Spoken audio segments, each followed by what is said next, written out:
Perfect. Thank you very much. All right. Well, I'd like to say thank you first of all to the Children for Tomorrow for letting me participate in this event. It's quite an honor for me. My name is Rod McCall, and I have been an educator for more than 20 years and have seen a lot of issues with kids dealing with divorce, but it never really hit until I actually went through divorce myself and went through the joy of family law hell. I saw what it did to my son, and then went through all kinds of issues when at the end of my divorce, my son was murdered by his mother. That led me to ultimately writing my book for the Love of Eryk, in my attempt to try and uh, make meaning out of what happened. And I discovered that what happened to me was not unique, but was more common than I realized. And I understood and, well, I discovered and learned more about the concept of parental alienation. Over the years, I have tried to learn more and more about the topic and the issue. And thanks to the publishing of my book, I've been able to travel and speak at a variety of events, including uh, at the Children for Tomorrow. In previous years, I've spoke at events here in Dallas, where I live, up in Pennsylvania, Boston, and New York, and New Hampshire. Oh, I can take that back, Connecticut. I've been able to testify before the Texas State Legislature, lobbied members of Congress, all about trying to make changes in family law and recognizing parental alienation. I'm the co-host of a podcast titled Home Sweet Home, where we try and focus on a variety of family issues, not just with divorce, but other issues as well.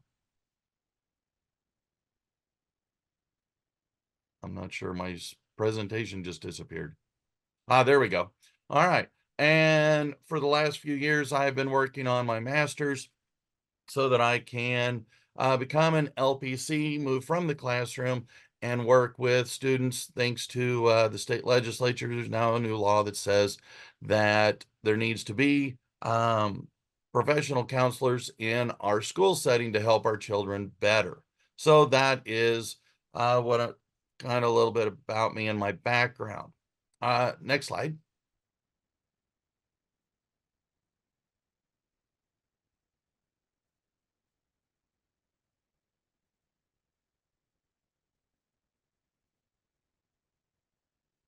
I'd like to begin by, again, we're all here, we know about parental alienation, but as I dove into it, I was really surprised at just how many kids live in a single family. In fact, a 2017 study showed that 41% of children transitioned between homes. In fact, almost 6 million kids as of the 2020 census were identified as living in a single family household. And that's just single parents. That's not even those that mom or dad have remarried. And as some of the other stuff that comes out is that the issues that children face when they're caught in the middle, there's a variety of issues and concerns that lead to a wide variety of problems, up to and including social fear, depression, social avoidance, suicidal ideations, and they struggle with a lot of abilities to manage and handle these fears and these concerns. Um, Next slide. All right. Uh, One can argue that the experience of parental divorce during childhood is a risk factor for children's development, and that its impact will vary according to each child's protective parents, their ability to provide a safety or a safe environment. And this is in a recent paper on co-parenting. The ACE study was done way back in, 25 years ago, but is constantly being updated by the CDC. And it identifies that parental divorce as one of the 10 events considered potentially traumatic for a kid, which makes it very difficult for the children to be able to function, to be able to grow and develop naturally. How parents decide to treat each other during the divorce, after the divorce, plays a huge impact into how children are able to develop and evolve into and cope with this new lifestyle. Next, please. So here's the thing, when mom and dad choose not to get along, um, well, of course, we call this high conflict divorce. And a really good example or definition here is the relationship between parents or former spouses with lots of verbal or physical aggression, hostility, and a high level of distrust. These phenomena come into several different dimensions. Uh, Again, they are identified as the domain dimension, which focus or is a lot of areas of distrust, disagreement.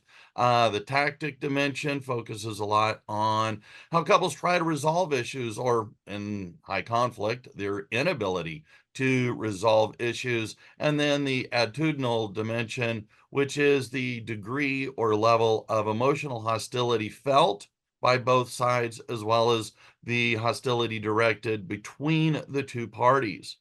And pretty much a lot of the research that I've been finding, the general agreement is that when children are exposed to this level of conflict, this high level of conflict, the children have a difficult time adapting to the outcomes, to their ability to, again, function in a new environment where mom and dad are not together and all they do is fight. Next slide, please.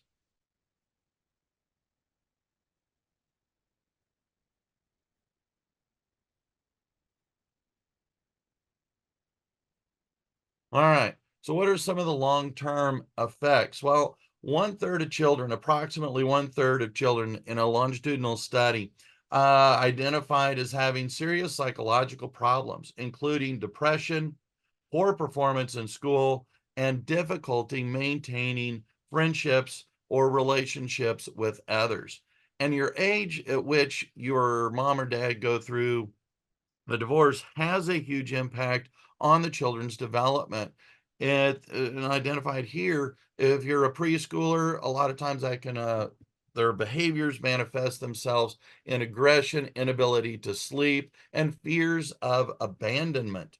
As they move a little older, get into lower elementary school, there's a lot of grief of loss of family, loss of identity, and that also continues then into longing for the departed parent, the one that the non-custodial parent, whoever they don't get to spend the most amount of time with. And again, fear of being replaced by new family, replaced by who knows what, but there again, a strong fear of being replaced in the family dynamic. As they move in towards adolescence, there's a strong sense of anxiety, a strong fear of loneliness, and a high degree of anger that we see, especially in school. We see a lot of that. As they move into their teen years, they begin to act out a lot of, again, aggression. We see a lot of depression, suicidal ideations, and well, and I saw this with my own nieces when my sister went through a high conflict divorce. They really didn't want to get married. They felt that marriage was something that was not for them. Again, I see this in school with the kids that I teach. I teach high school, and I see a lot of problems with their ability to, again, maintain friends. They struggle to stay positive, to be able to interact well with others. Next slide. All right. Um, so once mom and dad began to kind of put the kid into conflict, again, parents try to triangulate, and this is a key component of parental alienation.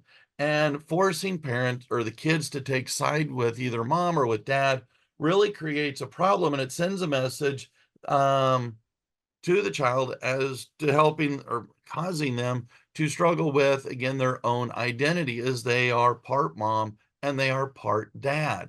And some of these conflicts, of course, as we know, include when parents talk bad about each other and sharing negative information about the other parent. When this happens, when the children are caught in the middle and they struggle with this, well, there tends to be an enmeshment where the parent and the child really struggle. I saw this with my own son. His mother and him well, he said, well, we're a team. The children began to blame themselves for the breakup of their parents and the strong conflict of loyalty. My son really struggled with this, and I've seen this in a number of my students who have come through the classroom for the years. Well, they've got to, they're aligned with dad, they're aligned with mom. I had a student just this year where mom and dad were, or dad was alienating the boy from the mom, and it was senior night, and the uh the kid wasn't allowed to bring his mom to senior night for the football game. And it was really tough for the kid to go through this. And again, this feeling of invisibility, again, the triangulation is really horrible as the kids struggle to identify with where is their place. And not knowing exactly who to feel confident or who they can love, when in truth, they should be allowed to love both parents equally. Next slide, please. All right, so as mom and dad continue to fight, the problem with the children escalate and grow. One, some of the choices, their inability, well, again, when mom and dad can't co-parent, kids have well, they get into early childhood sex, a lot of times having kids out of wedlock. They have a strong distrust of others. They have a hard time making friends. They don't believe in the institution of marriage. Well, let's just live together. They struggle with commitment, with friendships and intimate relationships. As a result, they tend to have a harder time getting jobs, keeping with the jobs, and a wide variety of adjustment issues. And what surprised me a lot in my research is the increased risk of suicide. Next slide, please. This next one talks about depression. When going through going through divorce, it is very common for parents, both parents, to go through depression a little bit. Sometimes, in my case, my ex-wife was very depressed a lot of the time. Was never diagnosed with major depressive disorder, but she sure has a lot of the or had a lot of the telltale earmarks of that. Um, but when you're going through divorce and you're going through this depression, it makes it harder for you to engage with children. And as mom and dad are going through this, the children are pretty much neglected. They're left alone. Their needs are not really met, especially their emotional needs, which they desperately need this time as they're trying to figure out how's this new dynamic working with mom and dad going through the divorce. One of the things that was surprising to me in my research is the comorbidity. How a lot of times, if mom and dad have are suffering from severe depression, they usually have another mental health issue as well, which then exacerbates or makes the problems worse.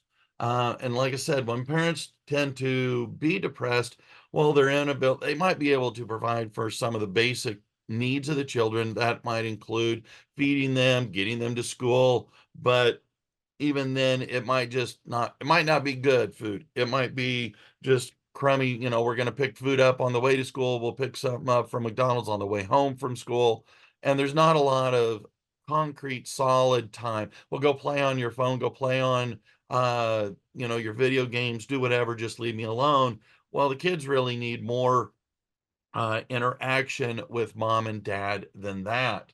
And again, as these problems with mom and dad continue to fester, well, the kids are suffering as well on what you could even argue would be emotional neglect. Next slide, please. All right. So again, some of the impacts that when mom and dad are depressed, the impact that it has on the children is that they too become more vulnerable to being depressed themselves. And as a result, the children wind up having a variety of issues in their own growth and development. um, that there is when mom or dad are absent, well, then how do the kids learn how to handle certain emotions, certain situations? And when mom and dad cannot be supportive, then the lasting effects can have a huge negative impact on the children's ability to learn how to cope, learn coping skills to deal with disappointment, deal with a failing grade, not making it on a sports team or something of that effect. So again, um, when mom and dad are depressed, it leads to the children being depressed and having poor coping skills. Next slide, please. All right, some continued, again, the National Institute of Health identifies divorce as a traumatic event for kids, and it leads to, when improperly supported, uh, a huge stressor that can create a wide variety of problems for the children in their development process. That, again, when they are depressed, it creates, or when mom and dad are depressed, kids are depressed, and other issues begin to happen. Their inability to handle stress. They tend to develop other mental health issues, including psychotic disorders, panic attack disorders, and again, suicidal risk. As in school here over the last, well, definitely since COVID, there has been an increase of students that come through my classroom that are identified with depression, anxiety disorder, and panic attacks, requiring them to have a variety of issues and special needs that we then provide for them. And when I dig a little bit into their personal lives, a little bit as they're in my classroom, I do discover that many of them come from divorced families. So again, reaffirming what research has shared. Next slide, please. As I mentioned before, the ACE study was done back in 1999, and over the last 25 years, the CDC has continued to update the information. Um, what I found extremely interesting when I first dove into it was the number of, or again, the 10 identified issues that a kid can have that are considered detrimental, included divorce. Let's see, I'll read to you. Well, again, it says that when kids are exposed to traumatic events such as divorce, and when mom and dad are going through depression, well, there's a lot of emotional abuse or neglect. And when these go forward, well, the more ACEs that a child will have, the greater negative impact they will have. My son had four, and according to the ACE study, when you have four, that's the max. And you are at extremely high risk of a variety of issues, including drug and alcohol abuse, especially at an early age, late adolescence, early teen years, experimental sex at an early age, suffering from severe depression or anxiety. You really struggle at school, your academic performance really drops off, and of course, worst of all, suicide. Next slide, please. One of the problems that really surprised me, and again, I see this a lot with the students that I teach at school, and that is an increase of drug use. Um, Adolescents from divorced families are way more likely to experiment earlier and more often with marijuana.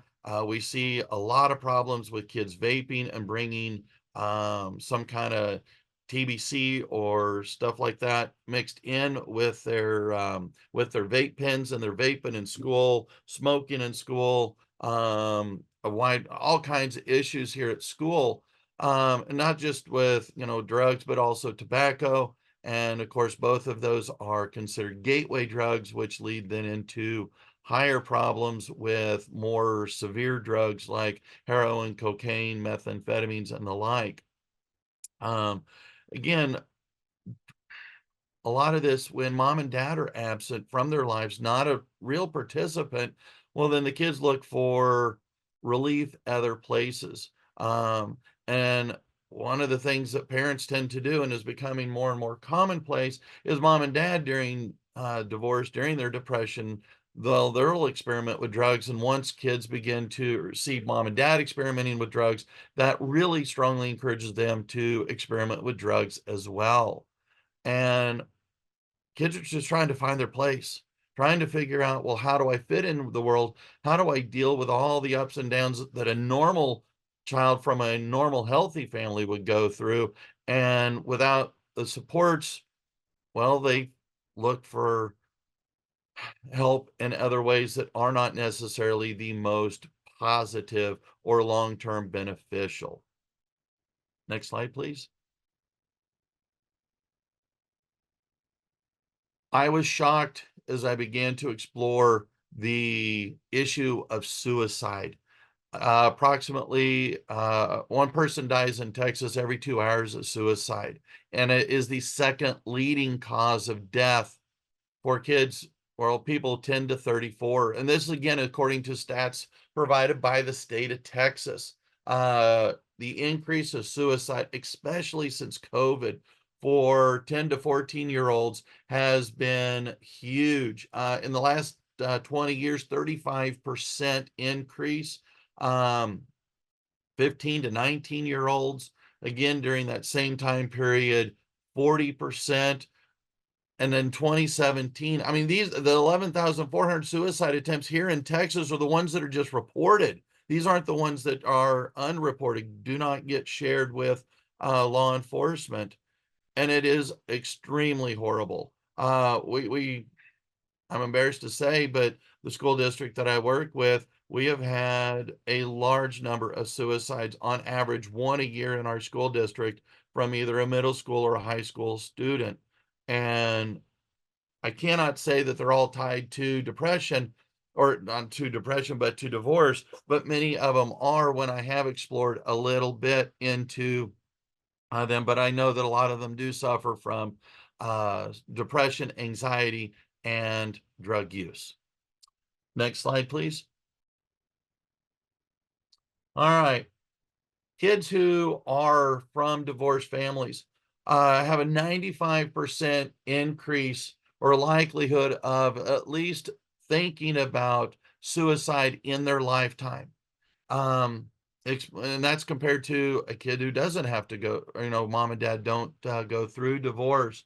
Um, it's one of the problems that kids from divorced families do tend to have, especially when mom and dad fight a lot with each other, is a poor level of communication. Um, One of the things that I found extremely surprising and very disappointing is that the number of kids that struggle and find that suicide is their only relief from the pain and suffering. Again, 50% greater increase of attempting suicide by kids who were both went through divorce and had some kind of abuse, including um, emotional abuse or psychological neglect. When you throw in depression into the mix, the percentage, or the increase or likelihood of kids thinking of, or even attempting, or God forbid, successfully committing suicide are huge and very, very depressing. Next slide, please. So what do we do? What can we do? Stop fighting. Plain and simple, stop fighting. Mom and dad, stop fighting. Put the kids first. When mom and dad are so engrossed with themselves and cannot put kids first, the kids suffer. As a school teacher for over 20 years, I see this in the classroom time and time again, having to have two separate parent teacher conferences for mom and dad because they can't sit in the room at the same time and be able to talk about their own child. We're killing our own kids. We're putting our needs above those of our children. So please stop fighting. Save our children.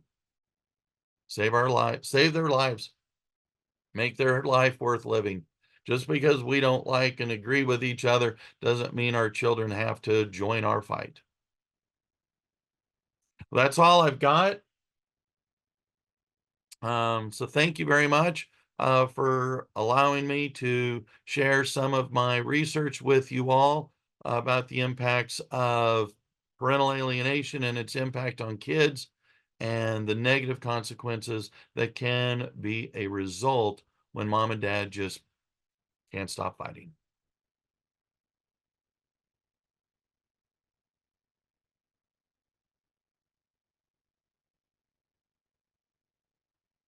Thank you, Rod. And if you would like to get Rod's book and learn more about his story, you can purchase it on Amazon. It's called For the Love of Eryk.